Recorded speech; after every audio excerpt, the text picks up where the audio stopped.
After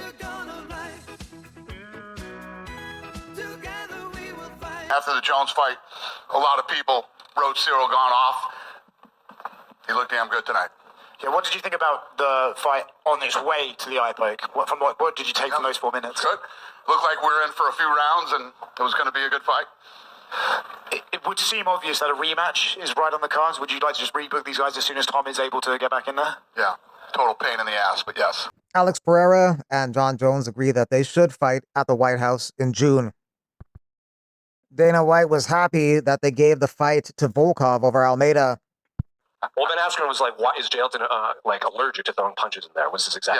Yeah, you can't win a fight by just laying on top of somebody. That's not how it works. So I was actually very happy with the way the judges scored that fight. Performance bonuses on the card went to Klein versus Robeski, fight of the night. Performance bonuses went to Walter Walker for his 4th heel hook in a row, and Quillen Salkeld for his big knockout over Haqparast. At the beginning of the year, no one expected Mackenzie Dern to become the champion in the strawweight division, so the odds were astronomical for that. But this guy bet on her, and he'll win $50,000 as long as she remains champion at December 31st. Next UFC event next weekend is going to be at the Apex UFC Fight Night. Garcia versus Onama in the featherweight division.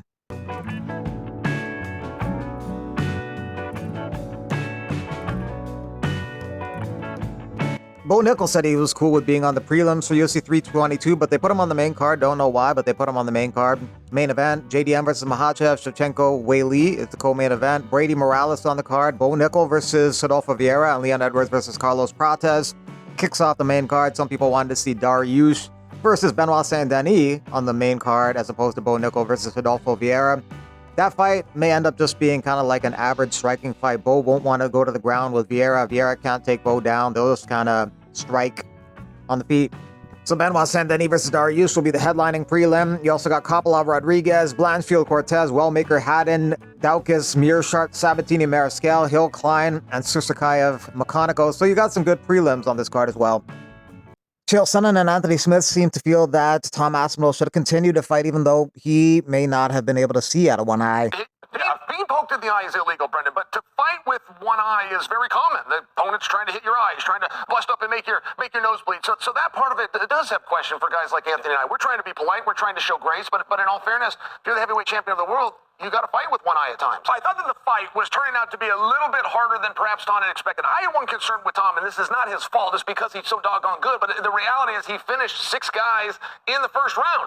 He's never been to a 3rd round of a fight, just for example. So the question is, how are you going to respond when things get tough? The story that was being told, and I've checked out of fights before. I know what it looks like, and I knew that he was done. I'm not going to, pretend that I know how bad it is or isn't.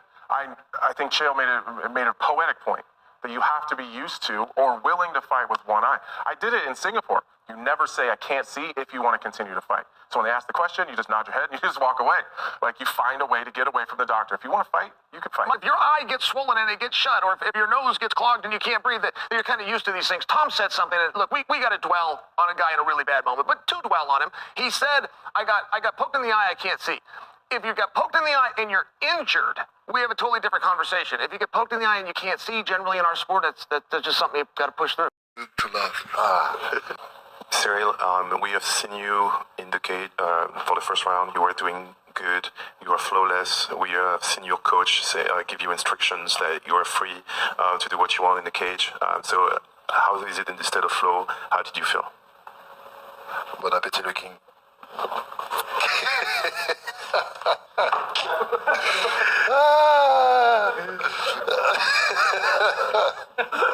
Yeah, that's good to love.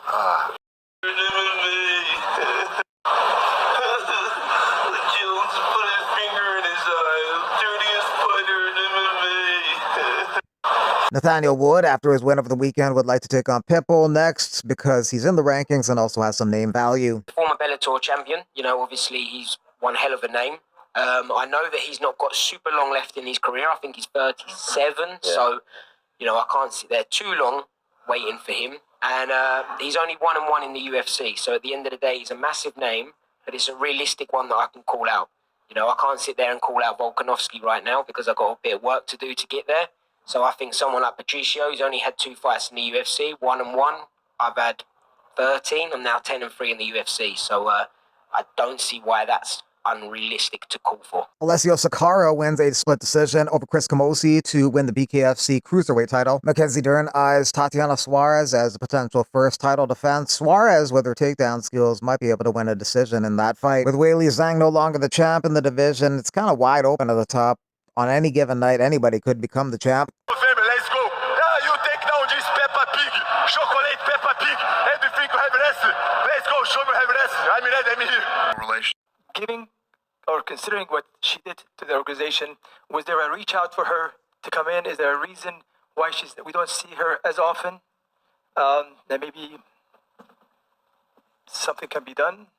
Just I like her so much, and I thought a great. I love her. I have an incredible relationship with her, and you know, obviously she's welcome to any event. She came to a Power Slap event in Vegas, and she's welcome to anything that we have. It's her house.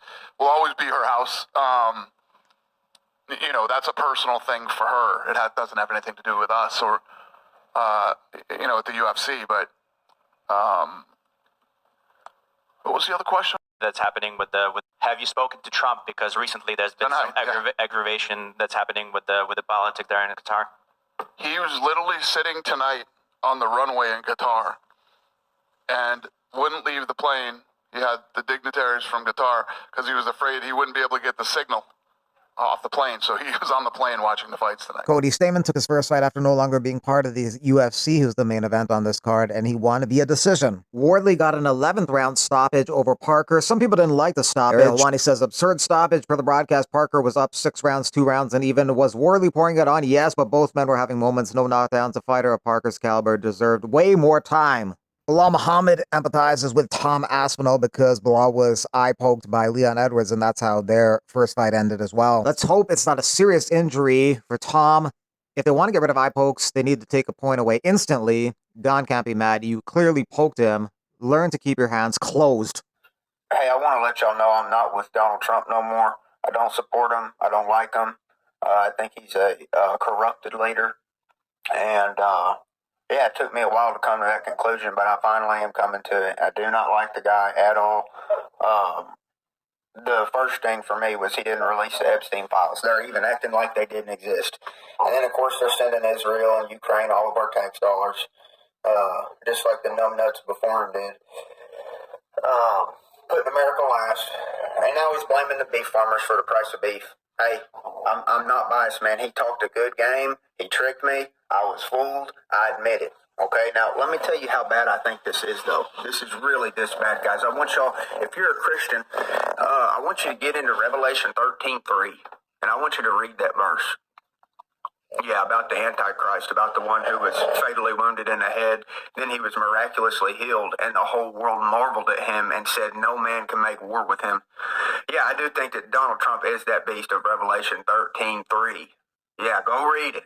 Go read it. There ain't another man that's ever walked the planet that fits Revelation 13:3. Then read the rest of the chapter, and it'll tell you the mark of the beast is coming in 42 months. Now, I'm not saying that I know that Donald Trump is this man of Revelation 13:3. I'm just saying he's the only one who could be right now. Go read Revelation 13. He's the only man that fits that